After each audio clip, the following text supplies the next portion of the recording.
A paz do Senhor, Grupo Fórum de Teologia, amigos do canal Apaixonados por Teologia. Aqui quem fala é o amigo Érico Lucena, criador do canal Apaixonados de Teologia, ADM do Fórum de Teologia. E eu quero convidar vocês para se inscrever aqui no meu canal. Aqui na descrição vai estar o link do canal Fórum de Teologia também. Se inscreva no canal Fórum de Teologia. E hoje eu quero comentar sobre um tema polêmico, um tema que é mal interpretado em muitos lugares, principalmente nas igrejas neopentecostais, pentecostais e dentro do catolicismo, né? Dentro do catolicismo ele é interpretado também através da tradição. E eu não sou muito profundo, eu vou comentar de forma breve, tá? Vou falar muito pouco sobre o tema, que é Ezequiel 28, que dizem que ali está Satanás, o anjo caído, um querubim, anjo querubim. Mas na realidade nós temos que ver o que de fato está falando o texto através da hermenêutica, da exegese e da história, né? Eu quero fazer aqui uns comentários bem rápidos. Primeiramente, eu vou falar quais são as fontes, tá? Tem fontes que eu só vou citar porque, lamentavelmente, eu só as tenho em PDF e não tem como eu mostrar para vocês, mas eu estou providenciando aí um programa para poder mostrar através do programa também as fontes, tá bom? Primeiramente, a pergunta da enquete é: quem é o rei de Tiro? Porque o texto começa a falar, o Ezequiel começa a proferir uma profecia contra Tiro e contra o seu rei, profetiza a queda do rei de Tiro, né? E a Bíblia de Jerusalém, ela diz, né, que o rei de Tiro era Etbaal II. Eu tenho também aqui em PDF a Bíblia NVI, que também diz que é Etbaal II, e o comentário Champlin, ele diz que era Itobaal II. Então seria o Itobaal ou Etbaal II, né? Esse era o rei de Tiro na época. E a profecia de Ezequiel é contra Tiro, né? Então, na realidade, é uma sátira, está numa linguagem poética e fala contra Tiro. Não tem nada ali falando sobre um ser espiritual chamado Satanás, que era na realidade um querubim. Ali está sendo empregada uma linguagem poética, dizendo que o rei era como um querubim. Se formos olharmos no hebraico, aí foi muito bem explicado. Eu estou falando de uma forma muito simplista, eu estou falando aqui para vocês analisarem, vocês que pensam que é Satanás, analisarem um texto sistematicamente, exegeticamente, hermeneuticamente, para que vocês possam chegar a uma conclusão melhor, mais racionalista, tá? Os católicos dizem que sim, ali fala do rei de Tiro, mas que não podemos abandonar também a interpretação alegórica, que alegorizando o texto traz ao entendimento que ali era o diabo, né? E assim também dizem os pentecostais, que eles dizem que ali fala de Tiro, mas que também está falando do diabo. Só que o texto ali não fala do diabo. Ali o texto é uma profecia ao rei, a Tiro, né? E está em forma de sátira. Se você for analisar o termo, o texto diz que é em forma de sátira que se entoa essa profecia, tá? E veja o que diz aqui também o texto. Eu vou começar a falar a partir do versículo 11 e eu vou ler através da Bíblia palavra-chave, tá? Que é uma Bíblia que o povo usa mais. Poderia ler da Bíblia de Jerusalém, mas eu vou ler a partir da Bíblia João Ferreira de Almeida, que diz assim: veio mais a minha palavra do Senhor dizendo: filho do homem, levanta uma lamentação sobre o rei. Uma lamentação.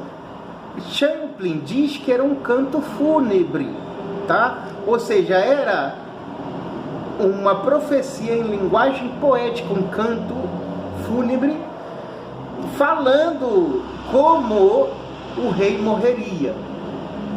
Ele fala de aspectos do rei. Vamos analisar alguns, tá? Levanta uma lamentação sobre o rei de Tiro e diz-lhe: assim diz o Senhor Jeová, tu és o aferidor da medida, cheio de sabedoria e perfeito em formosura. Estavas no Éden, jardim de Deus.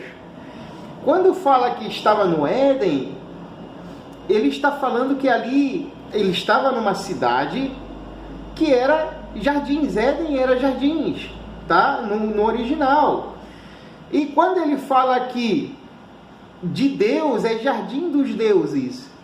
Porque na história, no contexto histórico que Tiro e Ezequiel está inserido, eles estavam inseridos no meio de nações politeístas. Tiro era politeísta, tá? E veja o que diz aqui o resto do texto. A palavra Deus, né, jardim de Deus, ali é Elohim, dos deuses, e diz assim: toda pedra preciosa era a tua cobertura, a sardônica, o topázio, o diamante, a turquesa, o ônix, o jaspe, a safira, o tabênculo, a esmeralda e o ouro, era a obra dos teus tambores e dos teus pífaros, estava em ti no dia em que fostes criado. Foram preparados. Tu eras querubim ungido para proteger e te estabeleci no Monte Santo de Deus. Estavas no meio das pedras afogueadas, andavas. Dizem que a túnica de Tiro tinha, né, as pedras preciosas e que ele pisava em cima delas. Que ele era um rei muito rico, né? Então, às vezes a gente quer interpretar o texto somente espiritualmente, porque a Bíblia é um livro espiritual, concordo que temos que espiritualizar, mas nós também temos que tentar entender os personagens, a época que ela está inserida, de quem que está falando, né? E ele continua: na multiplicação do teu comércio se encheu o teu interior de violência. Está falando de um homem comerciante. Aqui você vê que não fala do diabo, tá? Então aqui, veja, vamos continuar. Na multiplicação do teu comércio se encheu o teu interior de violência. E pecaste, pelo que te lancei profanado, fora do monte de Deus, e te farei perecer, ó querubim, protetor, entre pedras afogueadas. Elevou-se o teu coração por causa da tua formosura, corrompeste a tua sabedoria por causa do teu resplendor. Por terra te lancei, diante dos reis, te pus para que olhem para ti, pela multidão das tuas iniquidades, pela justiça do teu comércio, profanaste os teus santuários. Eu, pois, fiz sair do meio de ti um fogo, que te consumiu a ti, e te tornei em cinza sobre a terra, aos olhos de todos os que te veem. Veja que aqui ele fala que os reis estão apreciando ele, a sua derrota, a sua queda, porque ele foi soberbo, orgulhoso, porque eles se achavam Deus, né? Todos os que te conhecem entre os povos, versículo 19, estão espantados de ti. Em grande espanto te tornaste, e nunca mais serás para sempre. Veja que aqui ele fala sobre a morte de Tiro e como aconteceria a sua queda, como que ele perderia o seu reino, e usa tudo, fala sobre em uma linguagem poética. Ali fala de um homem rei, um homem que se achava Deus, um homem que era comerciante, um homem que era sábio, um homem que tinha sabedoria. Mas não está falando, quando fala de querubim, fala de um homem que era protetor, guardião do seu reino. Só que se refere poeticamente a Tiro, não a um anjo que nós pensamos que pode ser Satanás. Então, eu não tenho um conhecimento profundo em hebraico, não tenho muito conhecimento, eu posso interpretar usando hermenêutica, tenho algumas ferramentas boas, mas esse é meu comentário. Agradeço vocês que estavam aí ouvindo o meu comentário. Deixa aí o seu like no vídeo, se inscreva, ative o sininho para ficar sabendo quando tiver mais vídeos, que eu vou estar gravando sempre vídeos agora. Que Deus abençoe todos vocês. Muito obrigado. Vou trabalhar agora à tarde. Vou estar sumido, tá? Vocês não vão me ver a partir das... Vão me ver, mas vão me ver muito pouco. A partir das 6 horas da tarde. Que Deus abençoe todos vocês. Graça e paz.